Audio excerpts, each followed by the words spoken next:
오늘의 말씀 가운데 제일 마지막 구절에 있는 말씀 함께 읽도록 하겠습니다.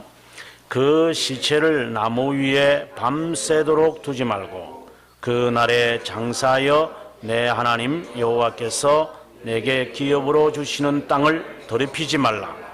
나무에 달린 자는 하나님께 저주를 받았음이니라. 아멘. 오늘의 말씀에서 저는 옛것에서의 도피다 이렇게 생각을 하고 말씀을 생각하고자 합니다. 우리가 저는 모태신앙이지만 모태신앙이라 하더라도 저의 가지고 있는 그 문화, 즉 삶, 그리고 중간에 고등학교 시절이나 대학교 시절에 청년부 시절에 예수를 믿었다면 그 시절까지 있었던 우리의 관습들이 우리는 다양해요. 그렇기 때문에 그것을 어떻게 우리가 내려놓을 것인가. 그리고 예수를 믿고 난 다음에도 여전히 자신의 그 습관, 그리고 관습, 그리고 행하는 여러 취미들을 우리는 어떻게 할 것인가. 오늘 말씀을 통해서 좀 답을 찾았으면 좋겠다라고 느껴집니다. 오늘의 이야기는 신명기의 말씀을 제가 시작하면서도 말씀을 드렸지만 이스라엘 사람들이 가나안 땅에 들어가기 전에 이제 이루어진 말씀이에요. 오늘의 말씀의 첫 번째 이야기는 살인 사건이 일어난 거예요. 마치 그 아가사 크리스티의 살인 사건 이야기처럼, 자, 사건이 일어났다면 그 콜롬보 형사와 같은 사람이 이제 조사를 하겠죠. 가장 가까운 친척, 그리고 원한이 있는 사람, 이렇게 접근해 가서 그 사건을 풀어가는 것이 있잖아요. 그리고 이 살인 사건이 일어나면 누가 가장 혜택을 받을 것인가, 이렇게 하면서 풀어가는 그 재밌는 소설, 그리고 그 TV 그 시리즈로 만들어진 게 있어요. 마치 그것을 연상하는 것 같아요.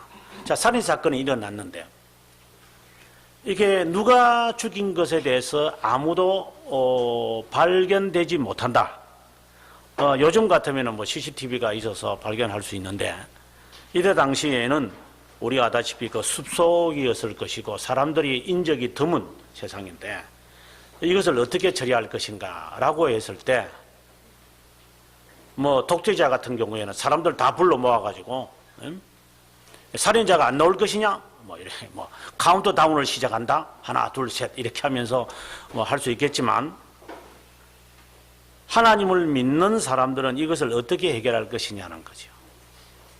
그랬을 때에 오늘 모세는 저희들에게 무엇이라 말하느냐면, 그 사건이 일어난 그 장소에서 가장 거리상으로 가장 가까운 동네를 찾아가라. 그리고 그 가장 가까운 동네에 있는 지도자들을 청해라. 그래서 장로들과 그리고 그 지역에 있는 재판장들, 좀 쉽게 말한다면 좀 지혜로운 사람들이죠. 지금 같으면은 장로라고 보면 좋아요. 현실의 이야기하고 아마 직접적으로 이야기해 봅시다. 만약에 교회에 문제가 생겼다. 만약에 이제 우리 교회에 속해 있는 한 성도가 형사 입건이 되어졌다. 그런 문제가 딱 발생했다면 어떻게 할 것인가? 그렇다면 그 교회에 있는 장로나 그 교회에 있는 지도자인 목사 같은 사람들이 어떻게 대처할 것이냐에 답을 찾아야 돼요. 또 아주 작은 일 같으면, 만약에 내 가정에 어떤 일이 생겨났다 하면 가정이 아니더라도 내 가족이라도 친척이라도 어떻게 예기치 못한 사건이 나타났을 때 우리는 어떻게 할 것인가? 이것은 불신자가 해결하는 방법과 우리 해결하는 방법이 달라요. 그럼 여기서 지금 원리를 제공하는 것은 가장 가까운 데에 있는 마을의 지도자를 먼저 찾아가라 이렇게 했어요. 이 말은 만약에 어떠한 작은 일이든 큰 일이든 우리의 가정이나 또 더 나아가서 국가에서 일어났다고 합시다. 국가에서 일이 일어났다고 합시다. 그랬을 때는 그 일에 가장 책임에 가까운 사람과 만남을 가져라 이 말입니다.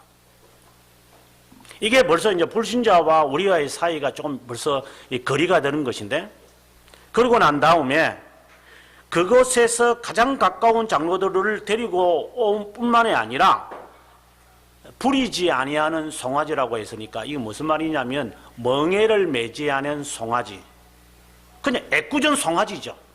애꿎은 송아지 한 마리 끌고 와서 가장 어두운 골짜기로 데리고, 사람이 아무도 있지 않고 그냥 물이 흐르는 질퍽질퍽한 그런 골짜기, 습지와 같고 그냥 우리가 내려가기 싫어하는 그런 마치 우물 밑에 있는 그런 질퍽한 그런 진흙탕이 있는 그런 골짜기로 데리고 가가지고 목을 꺾어서 죽여버려라 라고 이야기를 해요. 그리고 난 다음에 피가 나오면 그 피에 장로들과 지도자들은 손을 씻어라. 굉장히 좀 끔찍한 사건이죠. 그러면 이것은 무엇을 의미하느냐 하면, 만약에 우리의 가정이나 국가나 교회나 문제가 발생했을 때에 이것에 대한 책임이 우리에게 없다라고 하는 사실을 손을 씻어서 이것을 밝혀내라라고 하는 거예요. 무슨 말이냐 하면 어떤 문제가 발생했을 때 나는 그 일에 대해서 나는 피살한 적이 없습니다. 사람을 죽인 적이 없습니다. 우리 마을의 사람도 그렇게 하지는 않았습니다. 예를 들어서 군주가 찾아와가지고 마을 사람들 다 이렇게 쫙 세워놓고, 야, 얘 살인자가 누구냐, 안 나오면 한 명씩 죽인다, 이런 식으로 말하기 전에 지도자들이 먼저 그 일을 무마하도록 해야만 합니다. 이것이 신자의 자세다 이 말이에요. 우리가 결혼을 하고 난 다음에도 그렇고 회사에 다니면서도 보면 여러 문제들이 생겨요, 실제로. 자, 문제가 발생했을 때 하나님의 자녀들은 어떠한 자세를 취할 것인가 이 말입니다. 네. 제일 먼저 보게 되어지면 안 믿는 사람들이 취하는 태도가 있거든요. 아니면 누구한테 위에 있는 사람들한테 전화를 걸어서 해결한다든가 이렇게 하지만 신자로서는 그렇게 해서는 안 돼요.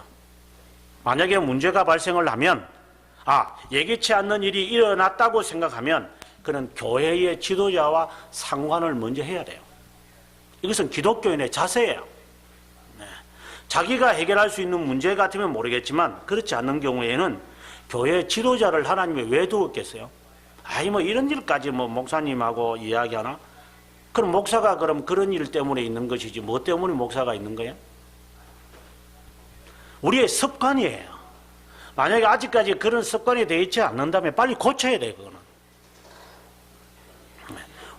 지도자의 어떠한 결정도 없이 자기가 마음대로 행동을 하고 물론 좋은 일이 있을 때는 그렇게 할 필요가 없겠죠. 좋은 일에 대해서 이야기하라는 것이 아니라 좋지 못한 일이 생겨났을 때 우리가 어떻게 대처할 것인가 이 말입니다. 그때는 교회의 지도자들을 찾아가서 상의를 해야 되고 그것에 대한 대가를 지불하라는 거예요. 만약에 일이 생겨났다면 분명히 이것은 무엇인가를 암시하고 있다는 것을 생각을 해서 그것에 대한 책임을 감당하기 위하여 무고한 송아지 한 마리를 잡아서 목을 꺾으라. 이거는 희생을 말하고 대가를 말해요. 아무렇지도 않게 생각하지 마라 이 말이에요. 자, 예를 들어서 저희 나라 같은 경우에 어떤 문제가 발생을 했을 때 그냥 항상 있는 거지 이렇게 생각하지 말고 그것에 대한 기독교인 한 사람으로서 나는 어떤 책임을 가져야만 되는 것인가. 최근에 여러 가지 일 가운데서 어금니 아빠라고 하는 사건이 생겨나서 자기 딸 친구를 죽였다 이런 이야기가 나오잖아요. 그리고 난 다음에 그 사람에 대한 뒷조사를 이제 해보니까 인신매매를 한다거나 이런 여러 가지 추잡한 이야기가 이제 그 사람에게서 나와요. 저는 그 사건이 딱 터지면서 생각이 딱 나는 게 혹이 나는 이 사람이 기독교인이 아닌가. 기독교인일까 봐 나는 상당히 마음에 조바심하면서 쳐다봤어요. 저는 실제로 이런 사건이 일어날 때마다 어떤 때는 참 마음이 안타깝다는 생각을 가져보는 것이죠. 네. 만약에 어떤 과거에 어느 연예인이 자살하고 죽었다. 연예인들 가운데 자살하고 죽은 사람들이 몇 명 있었는데, 근데 그 사람들이 다 신자라. 그때에 그 교회에 만약에 일어났다면 그 교회의 이 문제에 대해서 그 교회의 장로나 집사들은, 그리고 지도자들은 어떤 자세를 취했을까? 오늘 말씀을 그대로 직접적으로 적용시켜보면 그렇다는 거예요. 과거에 그 뭐 선교사로 간다 해가지고 뭐 선교 여행 간다 이래가지고 교회에서 이렇게 파송해가지고 그 한 몇 명이 죽었어요. 그때 그 교회에서 어떻게 했을까? 지금 어떤 이든지 하나님의 섭리 가운데서 무의식적으로 우연으로 일어나는 것은 없어요. 우연이라고 생각한다는 그 순간 그 사람은 이미 기독교인의 자세가 취하게 된 게 아니에요. 그렇다면 이 문제에 대해서 내가 상관이 없다 하더라도 그것에 대해서 누군가가 대가를 지불해야 돼요. 왜? 가까운 곳에서 일어났기 때문에. 이거 누구 죄입니까? 이거 누구 죄입니까? 이렇게 찾으라는 것이 아니라 그 가운데 책임을 느끼라, 이 말이에요. 책임을 통감해야 한다는 것이죠. 그냥 단순히 그것은 그 교회에서 일어난 일이겠구나 라고 하는 것이 아니라 모든 기독교인들이 그 문제에 대해서 책임을 통감해야 될 필요성이 있다.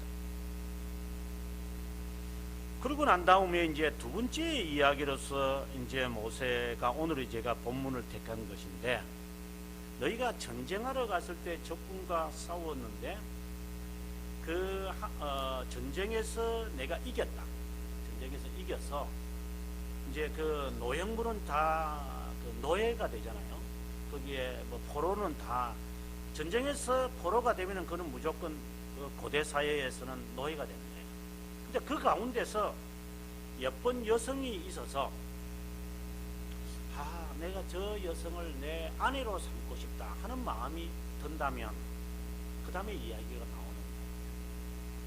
그러면 그 여인을 데리고 가서 머리를 밀고 머리를 이렇게 다 깎아버리고 그 다음에 손톱이 요즘에 보니까 뭐 제가 미국에 있을 때 보면 이 손톱이요 이렇게 많이 길어요. 우리나라 분들은 이 손이 참 예쁘지만 이 미국 애들은 저희 애들도 그 미국에 살면서 그런 것 같아요. 이 손톱을 물어 뜯어가지고요, 이 손톱이 안으로 들어가요. 그래서 외국인들을 보면 전부 다 손톱이 손가락 안으로 다 들어가는 거의 대부분이 그래요. 남자든 그렇고 여자든 그렇고 다 물어 뜯어가요.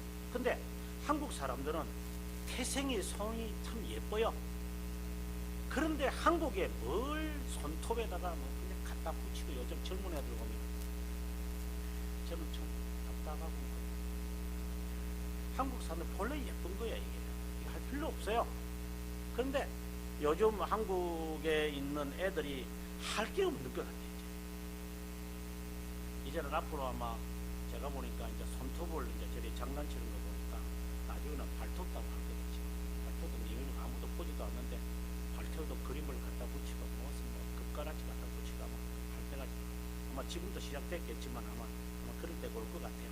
아무튼 그건 그리 중요한 것이 아니라 그 손톱도 잘라버리고 그 다음에 의복도 벗어버리고, 그러니까 너가 포로로 잡힐 때 과거에 입었던 이 옷도 벗어버리고, 그리고 너가 살고 있던 그 부모님을 떠나는 거니까, 이제 시집을 온다는 것은 부모를 떠나는 거니까 부모를 위해서 한 달 동안 통곡을 하고 난 다음에, 그리고 난 다음에 그 여성을 데리고 오라. 이건 무엇을 의미할까? 저는 이것은 중생을 의미한다고 봅니다. 가장 대표적인 예로서 우리가 룻을 들 수가 있는데, 그 롯이라는 그 여인이, 우리가 나옴이라는 여인이 이제 고향을 떠나서 이제 뭐 여기가 힘드니까 이제 모압 땅에 이제 가서 이제 사는데 자기 남편이 죽어버려요. 그 다음에 두 아들이 있는데 이 두 아들을 이제 장가를 보내가지고 이제 두 명을 장가를 보냈는데 결국은 이 두 명도 결국 죽어버렸어요. 이건 상당한 사건이 이제 일어난 거예요. 마치 오늘 본문 1절에서 10절에 이야기를 하는 것 같아요. 남편 죽고 그 다음에 두 아들이 다 죽어버려요. 그러면 이제 여자 세 사람만, 이제 과부만, 이제 청상 과부만 이제 세 사람만 더 남았어요. 그래서 결국은 이제 나오미는 돌아가야 되겠다 하는 생각을 하는 것처럼 오늘의 이 본문처럼 이제 마치 포로로 잡혀 있는 여인처럼 내 고향으로 돌아가자, 마치 고향의 품으로 시집을 가는 것처럼 이제 가야 되겠다 생각을 해서 이제 나오미가 자기의 며느리에게 이야기를 해요. 그때 16절에 보면 첫째 며느리는 그냥 돌아가요. 그냥 둘째 며느리였던 루시 하나님 앞에 이런 이야기를 해요. 오늘 본문에 제가 나와 있습니다만은 루시 이르되 내게 어머니를 떠나며 어머니를 따르지 말고 돌아가라 강군하지 마옵소서. 어머니께서 가시는 곳에 나도 가고 어머니께서 머무시는 곳에 나도 머물겠나이다. 어머니의 백성이 나의 백성이 되고 어머니의 하나님이 나의 하나님이 되시겠습니다 하고 루시 고백을 해요. 저는 이 고백은 중생한 자가 고백하는 내용과 같다고 봐요. 자기 어머니를 떠나서 결국은 여기에 시집을 왔고, 당신이 지금 당신 시어머니가 자식도 없이 남편도 없이 있는 것을 내가 버리고 간다면 내가 하나님을 버리는 겁니다. 그리고 어머니가 섬기는 그 하나님이 내 하나님입니다. 이것은 삶을 완전히 바꾸는 것을 지금 의미해요. 저는 중생이라고 하는 것은 새로운 피조물이에요. 삶의 모든 것을 다 바꾸어지는 것의 시작이라. 나는 삶이 바꾸어져야 한다고 보는 거죠. 제가 얼마 전도 말씀드렸다시피 결혼을 하고 난 다음에는 과거의 습관을 다 내려놔야 돼요. 결혼하고 난 다음에도 나는 과거의 습관을 유지하겠다. 그럼 결혼할 필요 없지. 혼자 살지. 자기의 꿈의 연장선을 마치 그 결혼이라고 생각하면 그럼 애 놓을 필요가 없죠. 그럼 연장선이 아니에요. 전혀 다른 삶을, 결혼이라는 것은 전혀 다른 삶을 살겠다. 그래서 우리가 연애를 하는 거예요. 연애를 하면서 이제 이 삶을 어떻게 우리가 견줄 것인가를 예상을 하면서 이제 바꾸려는 연습을 마치 워밍업을 하는 것처럼 연애를 하는 거지. 그리고 난 다음에 이제 살게 되어지면은 바꿔야 돼. 미국에 살면서 이제 안타까운 것 가운데 하나가 뭐냐면, 아마 여러분들도 아마 외국 생활에 대한 아마 그 내역을 아마 가지고 있는지 모르겠어요. 가면 뭐 좋다, 다 무료다. 예를 들어서 뭐 등록금 무료다. 독일도 그렇지만 미국도 영국도 등록금 내지 않아요. 심지어 제가 영국에 있을 때 보니까 아이들의 모든 의료는 고등학교 때까지 다 무료예요. 수술, 치과 모두 다 무료라거든요. 어린아이들, 청소년, 고등학교 때까지. 우리나라는 다 돈이지만 그 영국은 이 사회 제도가 잘 되기 때문에, 그래서 지금의 캐나다를 가보면 그 사회 제도를 참 잘하고 있어요. 그래서 모든 것이 다 무료예요. 이제 그것을 생각을 해서 한국 사람들이 여기에 막 의료보험 높고 막 이런데 여기 가면 좋겠다. 그러니까 사람들이 이제 외국을 꿈꾸고 와요. 그거는 좋지요. 저도 그랬으니까. 문제는 서양 사람들은 그러한 혜택을 받기 위해서는 그것에 대한 책임과 의무를 다해요. 왜냐면 철저한 게 이 사람들. 근데 우리는 혜택만 바라고 그것에 대한 책임과 의무는 거의 대부분이 간과해가지고 적응 못하는 사람들이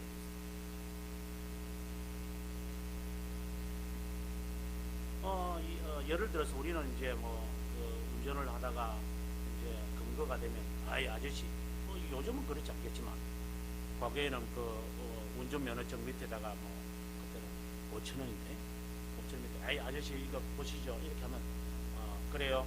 다음부터 조심하세요. 이렇게 했다. 이런 저희 때는 그랬어요. 요즘은 어떻게 될지 좀 모르겠지만, 이것이 만약에 서양 사람들한테 해당될까? 그러면 며칠 전에 그 중국에서 한 6년간 순교한 그 제자 부부하고 이야기를 하면서 이런저런 이야기를 하면서 기억이 나는 게 하나 있습니다. 중국 사람들은 아직도 우리의 한 60년대, 70년대처럼 항상 돈이 필요해요. 그래서 관공서에 있는 이런 사람들에게 돈을 이렇게 딱 집어넣어주면 어느 정도 해결이 돼요. 제가 처음에 중국에 갔을 때 얘는 이 사람들이 총을 들고 있더라고요. 아직까지 이제 살벌한 상황이죠. 그러나 지금은 이제 많이 십몇 년이 지났으니까 많이 좋아졌지만 여전히 그들은 아직까지 독재의 그런 예습이 있어서 이 돈이 다 통해요. 제가 공부했던 그 남아공도 마찬가지예요. 그 선교사들이 이렇게 물건을 보내면 이 사람들이 참 다 뜯어봐요. 과거에 저희 나라가 그랬거든요. 고 박정희 씨가 있을 때 제가 그때 보면 이 외국에서 물건이 들어오면 우리나라에서 이 세관에서 다 뜯어봐요. 다 뜯어가지고 그래가지고 뭐 테이프로 붙여가 다시 보내주고 혹시 그 안에 뭐가 있는가 싶어요. 그리고 외국에서 뉴스웍이나 그 다음에 이제 타임즈가 들어오면 전부 다 안에다가 코리아와 관련된 거 있으면 전부 다 까만 매직으로 전부 다 끄어가지고 교보문고에 팔고 그랬어요. 굉장히 살벌한 때였죠. 네. 그런 시대는 돈으로 해결 다 돼요. 돈이면 돼요. 그러나 지금에 와서는 조금 달라졌죠. 조금 더 나아지고 있다고 저는 생각이 들어요. 신자로서 마치 세상을 사는 것처럼 과거의 그 구습을 그대로 가지고 산다는 것은 오늘의 말씀에 의해서 불가능하다. 지금 나오미는 생각에 마치 오늘의 말씀 저는 시집을 가는 것처럼 나는 내 고향으로 간다. 너희들은 외국 여자이고 그리고 과부기 때문에 미래가 없다. 미래가 없다. 그러면 너의 모든 습관은 다 내려놔야 한다 이 말이야. 의지할 것도 없을 것이다. 부모도 없을 거니까. 근데 너희들 나를 따라갈 것인가? 예, 따라가겠습니다. 이 말은 모든 것을 당신이 시키는 대로 내가 다 하겠습니다 라고 하는 자세를 말하는 거예요. 이거는 중생을 의미하는 거예요. 내가 만약에 중생의 경험을 했다면 나의 모든 습관과 나의 모든 것이 거부된다면 다 내려놔라. 그리스도 안에서 새롭게 조명되어져야 돼요. 오늘 여기에 보면 뭐라고 하냐, 머리를 밀고 손톱을 자르고 의복을 벗고 그리고 내 집에 살고 있는 부모를 위하여 한 달 동안 통곡하고, 이 모든 것은 회개를 의미하는 거죠. 여전히 중생의 경험을 하기 전에 가지고 있던 것이 있다면 다 내려놔요. 여러분들이 자녀를 키우는데 자녀를 키우는 것도 보통 우리가 이 자녀를 키우는 양육 방법은 주로 세상에 있는 그 교육학자들이나 아동학과에 있는 사람들이 만든 하나의 교재이고 이론이에요. 이론. 그 이론을 바탕으로 해가지고 사람들이 보통 우리 유치원을 가도 그렇고 뭐 예를 들어서 학교를 가도 그렇고 다 이 국가에서 만든 어떤 지침이나 자기의 나름대로 가지고 있는 노하우를 가지고 지금 하는 것들이죠. 그게 얼마나 도움될까요?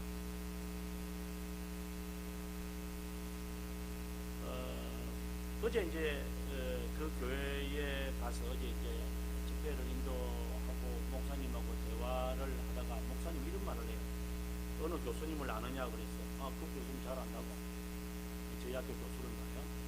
그 교수님이 이제 내년에 은퇴를 하는데 목회를 이제 하시겠다고 SNS에서 그런 것을 봤다 그래요.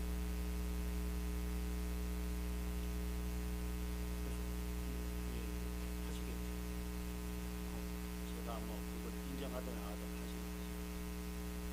그리고 며칠 전에 만난 그 제자도 자기 학교 교수가 이제 개척을 했기 때문에 이제 자기 부부를 초청해 와서 무교적으로 일을 해라 이렇게 해서 이제 가서 하고 있죠. 이런 이야기 저런 이야기를 들으면서 제가 이렇게 느끼는 게 있어요. 저도 교수의 사역을 하면서 목회를 하는 게 마치 이거는 이제 우리 자신들 대고 하는 말이야. 설교할 터전을 마련하기 위해서 이제 교수를 그만두고 나면 할 게 없거든. 월급만 뻑뻑뻑 들어오고 이거 뭐 오라는 데가 있겠어요. 뭐 교수로 이럴 때는 뭐 교수님하고 애들이 저를 따라다니다가 교수 끝나고 나면 연락하려 했거든요. 보통 이제 학교에서의 오는 그 환멸이 이제 그런 거죠. 학교 다닐 때는 막 교수님하고 뭐 발장 뜨고 있다가 딱 졸업하고 나면은 전혀 관련이 없어요. 이제 그 삭막함을 교수들은 알고 있죠. 마치 그것을 방편으로 삼아서 목회를 하겠다. 만약에 이런 식으로 만약에 신학자들이 목회를 한다면 이게 무엇이 되겠어요?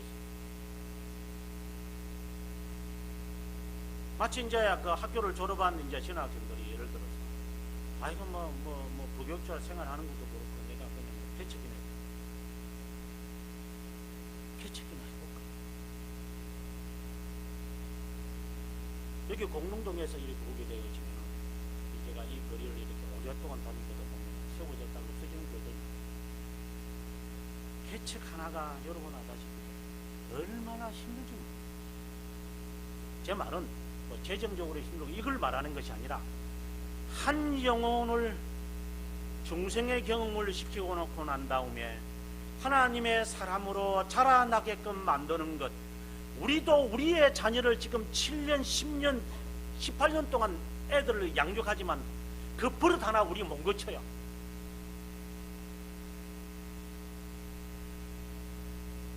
나에게 있는 버릇 그대로 그 자녀가 하고 있어요. 내 자녀도 내가 낳고 내 핏줄인 내 자녀도 하나 고치는 게 쉽지 않은데 성도 한 사람이 교회에 찾아왔을 때 그 사람을 정말 자녀처럼 바라보면서 양육하며 꾸짖고 그리고 가르치며 지키게 하는 이런 관리와 양육이 그렇게 쉬울까? 마치 그것을 장사꾼들이 해먹는 식으로 내가 한번 설교를 한번 해봐야 내가 설교를 하는 사람이 돼야 안 되겠나? 이런 식으로 만약에 교회를 만든다고 한다면 그야말로 사꾼이지 않고 무슨 자가 있을까? 한 영혼이 자라나는 게 얼마나 힘든데.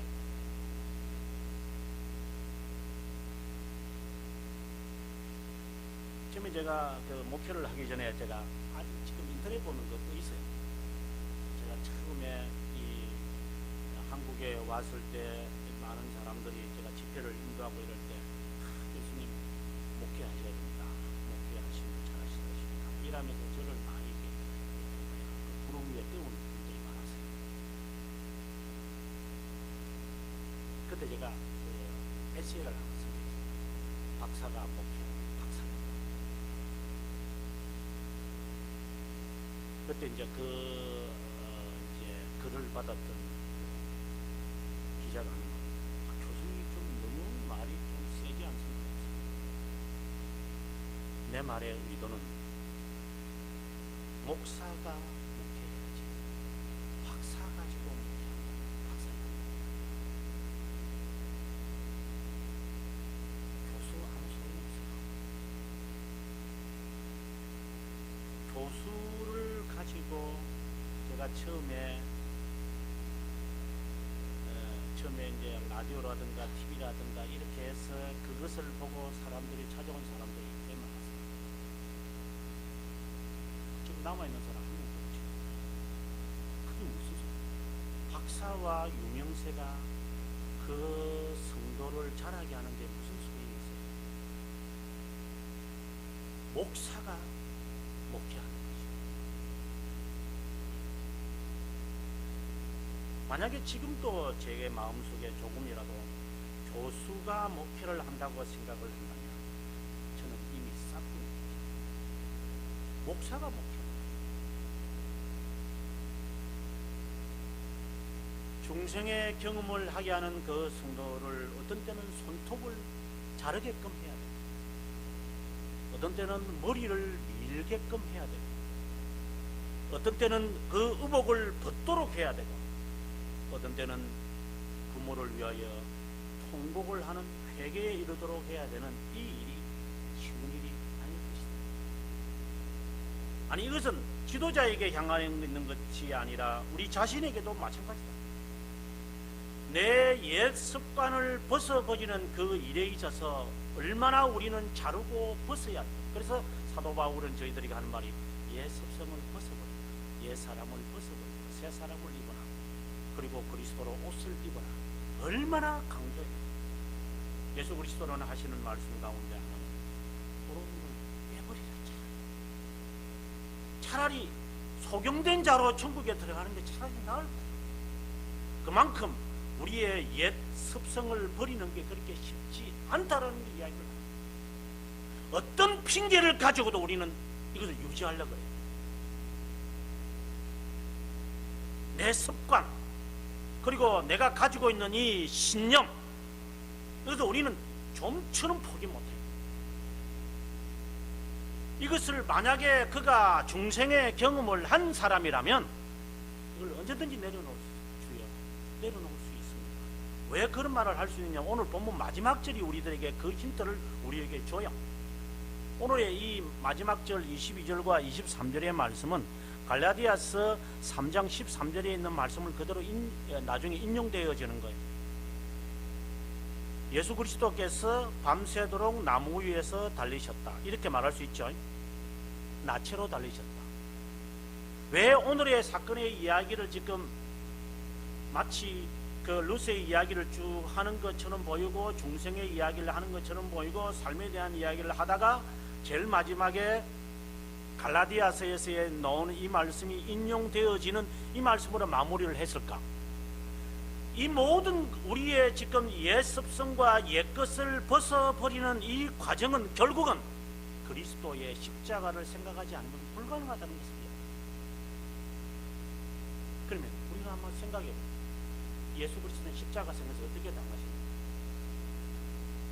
십자가의 고통에 대해서 말하지는 않겠습니다. 십자가 상에 당하실 때 그분은 나치였어요. 십자가 상에서 저주를 받는 이것은 수치입니다. 수치. 그리스도가 우리를 위하여 이 모든 옛 습성을 내어버리는 것이 얼마나 힘들다는 사실을 알고 있기 때문에 그리스도가 우리를 대신해 수치를 당합니다. 인간의 스스로서는 수치를 당하기 어렵죠. 이 자존심이 상하죠. 그러나 그리스도를 바라봐라. 그리스도가 어떻게 당했는가? 그리스도가 인간들에게 매맞음을 당했고 침뱉음을 당했고 40에 맞는 그 채찍을 맞으시는 그 주님. 늘 제가 하는 말이지만 우리가 주님을 바라보면서 체험하는 것은 뭐냐? 주님이 이게 당한 게 무엇이 있는가? 주님의 그 당한 것에 관해서 우리의 육체에 우리가 한번 당해본 경험이 있는 게 도대체 무엇이라도 하나라도 있는가?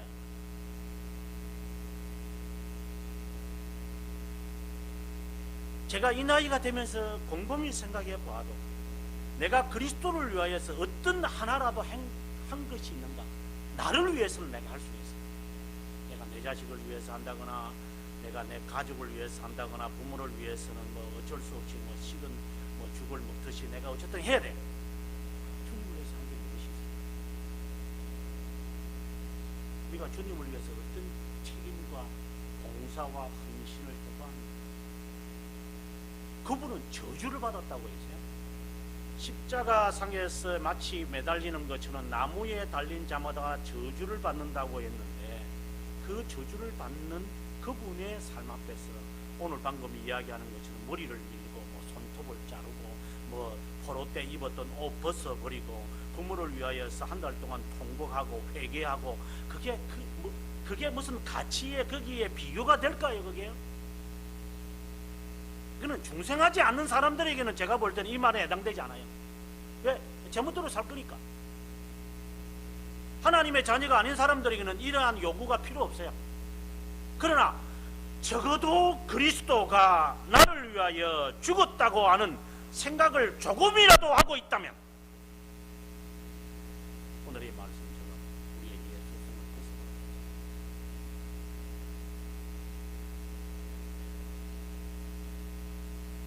사실상 그렇게 중요한 것도 아니에요. 그렇게 가치 있는 것도 아니에요. 우리의 습성. 저의 경험의 바운더지는 그렇게 많지 않지만 제가 이게 주위에서 주로 접하는 게 이제 교육자들이고 이제 제자들이고 이런 사람들이 저는 보면서 하나 안타까운 것 가운데 목사가 되고 난 다음에도 여전히 자신의 과거의 습관을 부리지 못한다.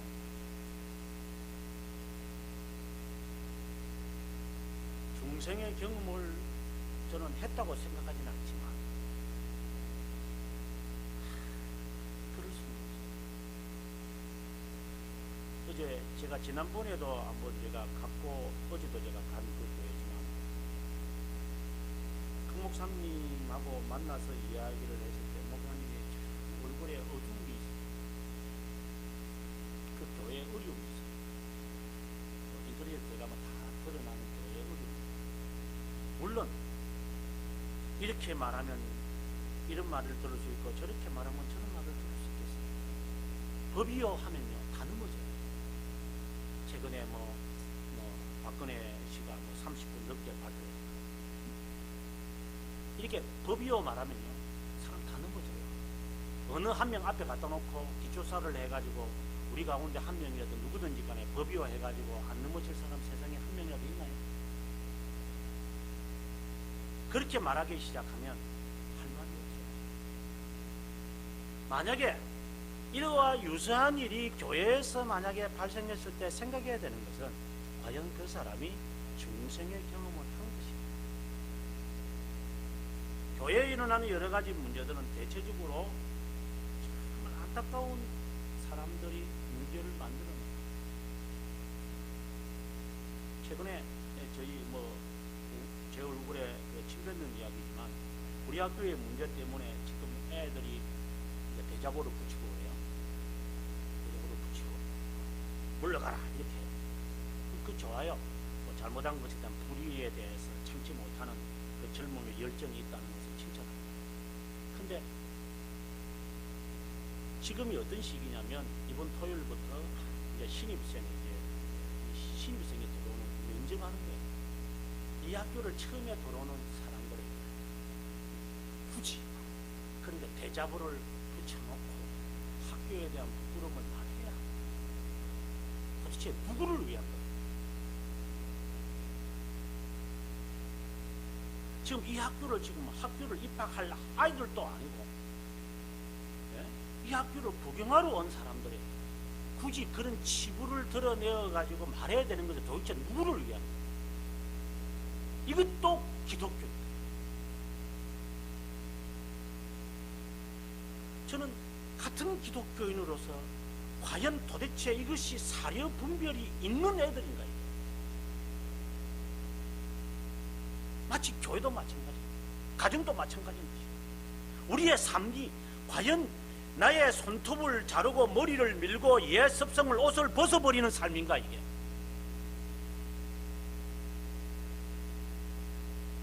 지식적으로는 다 예수 믿어요. 지식적으로는 다 예수 믿어요. 오늘 제가 락할매도 이야기했지만 지식적으로는 다 예수를 믿는 것 같고 호기심을 만족하는 것 같은데 이것을 삶으로 만들어내려면요 정말 시간이 오래 걸려요. 머리로서는 다 돼요. 이렇게 공부하면 된다, 저렇게 그리면 되겠다, 머릿속으로 다 계산하지만 실제로 한번 피아노를 치거나 실제로 한번 해보세요. 얼마나 힘든가 그게. 제가 우선 이야기를 합니다. 제가 20살 때에 이제 TV에 제가 그때 당시에도 달리기를 아마 좋아했습니다. 42.195km를 그 TV에 2시간 반 동안 방송을 했어요. 그래서 내가 42.195km 달리기를 못할 때 흉내내자 이래서 TV를 앞에 놓고 제가 제자리 뛰기를 했어요. 제자리 뛰기 아니라 1시간 정도는 제자리 뛰기 할 수 있겠더라고요.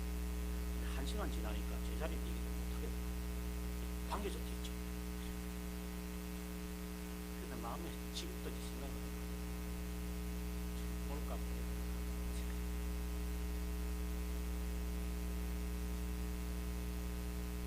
이게 날씨가 추워가지고 저희 여기 교회에서 가깝게 있는 그 피트니스 있는데 한 몇 년 전에 이제 거기에 들어가서 주에던 미래 달리고 날씨가 추우니까 겨울에는 여기서 해야 되겠다 이래가지고 주에던 미래에서 달리기를 20분 정도 하고 나니까 땀이 쫙 나는 거예요. 주에던 미래에서는 할 수 있어요. 2시간 동안 아니면 1시간 아니면 20분 정도 실제로 밖에 나가서 주에던 밀은 밑에 이게 돌아가니까 발만 떼면 되잖아요. 그게 힘드는 게 없어요. 발만 떼면 지가 움직여주니까 펄쩍펄쩍만 하면 되거든요. 마치 제가 TV 앞에서 제자리에 뛰고 벌쩍벌쩍 하는 것처럼 힘드는 게 하나도 없어요. 실제로 거리에 나가서 추운 공기를 마시면서 20분 동안 뛰어보세요. 그건 생각하고 전혀 다른 거예요. 마치 우리의 신앙생활이 주의 미를 위해서 펄쩍펄쩍 제자리에 뛰어서 그 거리가 가는 것처럼 느껴질 뿐이지 그건 거리 가는 게 아니에요. 우리의 신앙생활이 삶 속에서 실천화되려고 한다면 잘라야 되고 벗어야 되고 밀어야 된다. 그게 하루아침이 되는 게 아니라고. 하나님께서 우리를 평생 살게 하신 것처럼 감사해요. 40, 50, 60, 70, 80 이렇게 오래도록 살게 하신 것처럼 하나님께 감사해요. 왜? 살다 보니까 자신을 조금씩 알아가게 돼요. 지금 여기 뭐 10대도 있고 어린애들도 있죠. 여러분이 여러분을 아는 것 같지 여러분 아직 모르는 거예요. 나도 나를 잘 모르겠어요.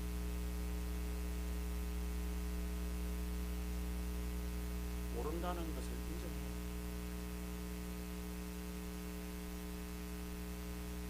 그래서 나의 자신이 모르는 것에 대해서 있는 이 잘라버려야 할 것이 있으면 뭐든지 주님 자르라고 벗어버리라고. 그래야 그 자신의 본연의 모습을 주님은 나에게 보여주죠. 좀 더 구체적으로 들어가서 15절부터 나타나는 두 가지 사건이 더 나타나요. 아내가 2명이 있다.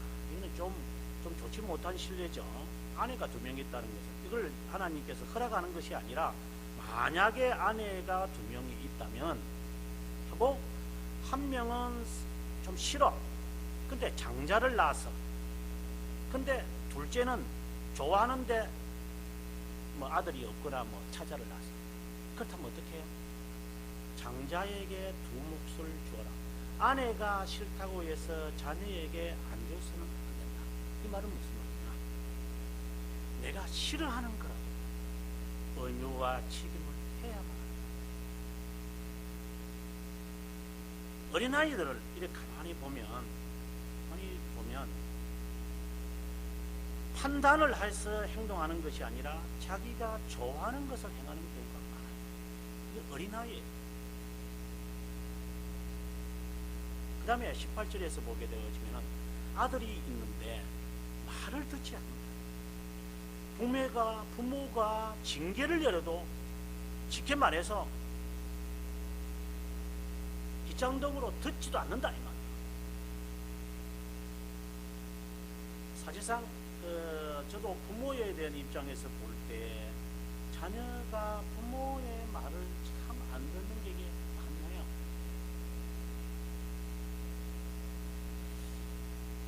그 중에 하나를 본다면 모르겠어요. 저는 여러분은 어떻게 가정에 아이들이 나한테 그렇게 하는지 부모에게 그렇게 하는 게 저는 잘 모르겠지만 요즘은 스마트폰이 있었죠. 요즘 스마트폰이 있어서 애들이 다 중학교생만 되면 다 스마트폰이 있고 이런 거지만 저희 때는 공중전화도 찾기가 어려워요. 전화라고 하는 것은 정말 힘든 거고 그때는 이렇게 버튼이 아니고 전부 다 아날로그가 돼가지고 제가 여러분의 나이만 할 때 20대나 10대가 될 때 제가 학교를 마치고 집에 가기 전에 반드시 제가 전화를 해요. 어머니, 제가 몇 시에 도착할 것 같습니다.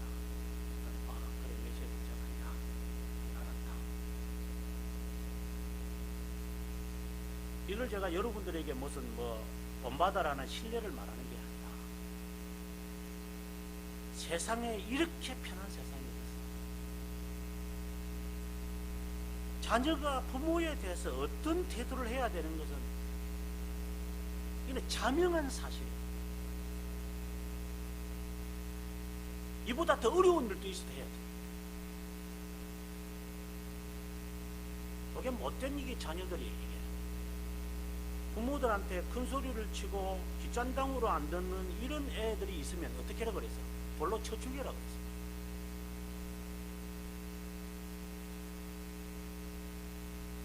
이 말은 내가 이 자녀를 양육을 해서 말을 듣지 않는 이 애를 사람들 앞에서 세워가지고 돌로 쳐 죽이를 정도로 그런 끔찍한 일이 발생하기 전에, 그 전에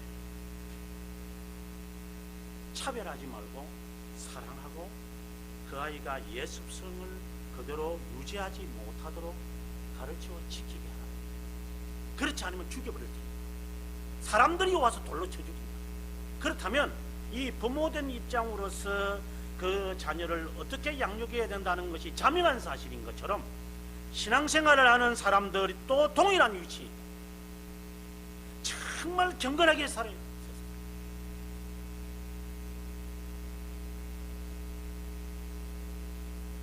처음에 제가 미국에 갔을 때는 정말 자유스러웠어요. 정말 자유스러웠어요. 요즘에 미국에 오는 사람들은 그런 자유함을 제가 느낀 것처럼 느낄 것 같아요. 그러나 과거의 그 이야기를 하면 사람들이 잘 이해를 못해요. 굉장히 자유스러운 나라였어요. 요즘은 가게마다 가보면 전부 다 시큐리티 바가 다 있어요.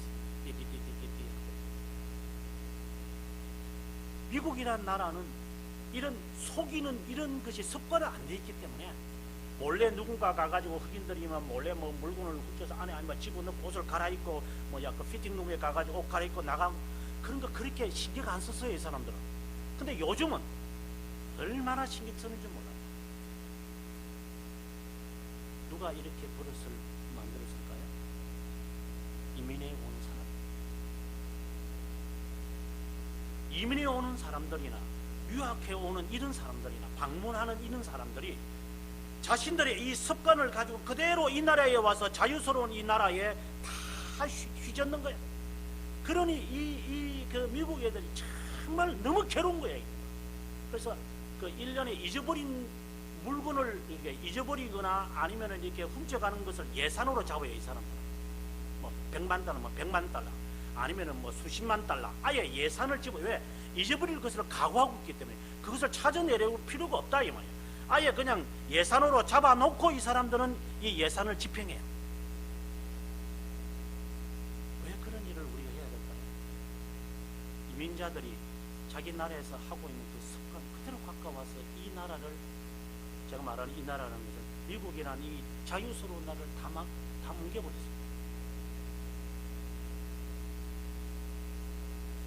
저희 나라는 어떨까요? 기독교인들은 어떨까요? 20세기를 살고 21세기를 살아가는 가운데서 아마 많은 사람들이 퀘스천 마크를 딱 집어 던지는 것이 뭐냐?